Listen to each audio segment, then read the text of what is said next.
Okay, B part 8, miscellaneous tips on applied math and physics.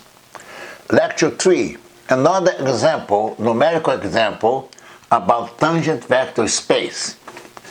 Now again, consider the map gamma of lambda.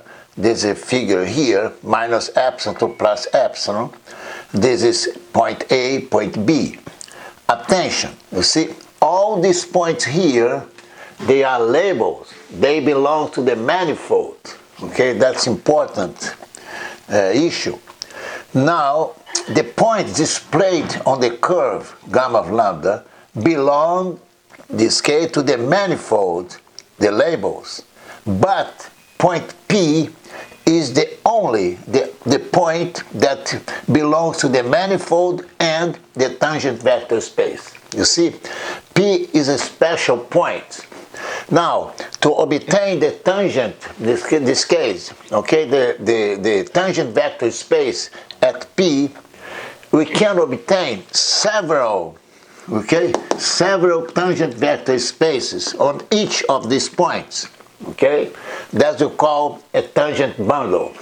Now that's clear that these points here, they independent one of the other. Okay, they are labels, just labels. That's important here. So then I will derive the TPM, okay, at this point, which lambda 0 will be set to 0. Now, consider space R3, that's a fantasy. There's a unit sphere. By the way, in lecture 2, okay, we said, not correctly, that we are dealing with a unit sphere. There is not a unit sphere. But this here, this example, numerical example, we are considered the unit sphere. Now X, there's a fantasy, capital X1, capital X2, capital X3. These points belong, okay, to the manifold.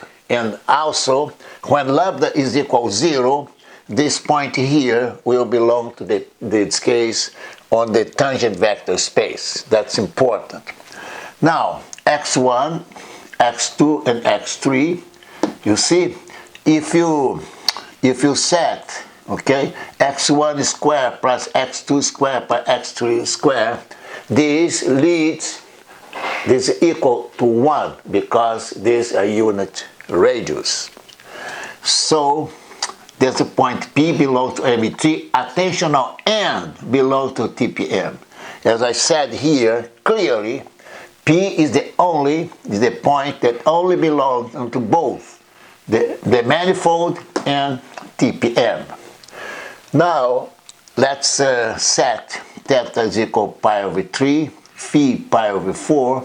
Thus xp, I just calculate this easily.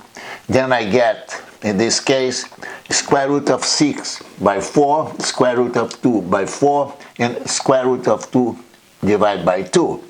This point here, they belong to a unit sphere because, you see, if you square all these coordinates, okay, this will be equal to 1.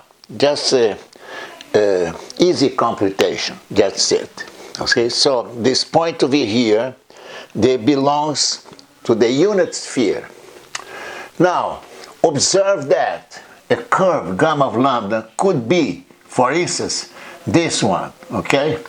So if you set lambda is equal to 0, okay, then this leads to point P, okay? Now, again, I'm insisting saying this point express point on the manifold M, okay? The point P belongs to M and, again, as I said, to the tangent vector space. That's the point P. You see lambda is equal to 0 here. Now we apply, okay, all this concept applied to differentials on P, okay, just to obtain the tangent vector space, okay. Dx of P, this is partial derivative with respect to theta, partial derivative with respect to phi d phi. Now this is an easy calculation, okay? So I derive this at p, okay? This is partial theta. On this I just copy the vector x, okay? I just set over here. So I take derivative of each component. This leads to minus sine phi, sine theta, cosine theta, and 0, because phi, theta and phi, they are independent coordinates. So easily I can substitute the point. That's an easy calculation. Then I'll get this coordinates here, okay? Square root of 6 divided by 4, square root of 2 divided by 4, and 0, okay? Then I will give right here. Now I want to calculate partial of x respect to phi at point P. Attention now, at point P. So again, this I substitute x over here and take the derivative, partial derivative, okay? Cosine here, the derivative of sine is cosine, derivative of sine is cosine. So I repeat, attention, derivative of cosine of phi is minus sine phi. I substitute the point, which lambda is equal to 0, just over here. Then I will get these components, partial square root of 2 divided by 4, square root of 6 divided by 4, minus square root of 2 divided by 4. I just can plot this, okay? Now easily I have the sphere. This is my angle phi is pi over 4, and my angle theta pi over 3. I just set this point P over here, and then I show the vector here, the basis vector, partial phi and partial theta, which is interesting just for you to see.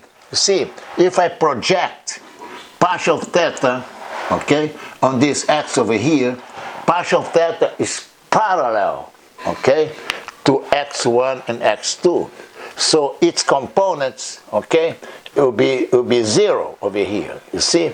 And also it's interesting, if I project on x1 and x2, you see the direction of the projection, okay, on x1 is negative. You see, if project here is negative, and the projection on x2 will be positive, as you see right here. You see this minus sign there. Likewise, the partial phi, this vector, the basis vector here, if I project, okay, both x1, x2 are positive, okay, are positive, you see. And if I project on zx, okay, in the x3x, this will be negative, as you can see clearly just over here. You see this minus here. The projection on x3 is the negative part. You see? So that's it.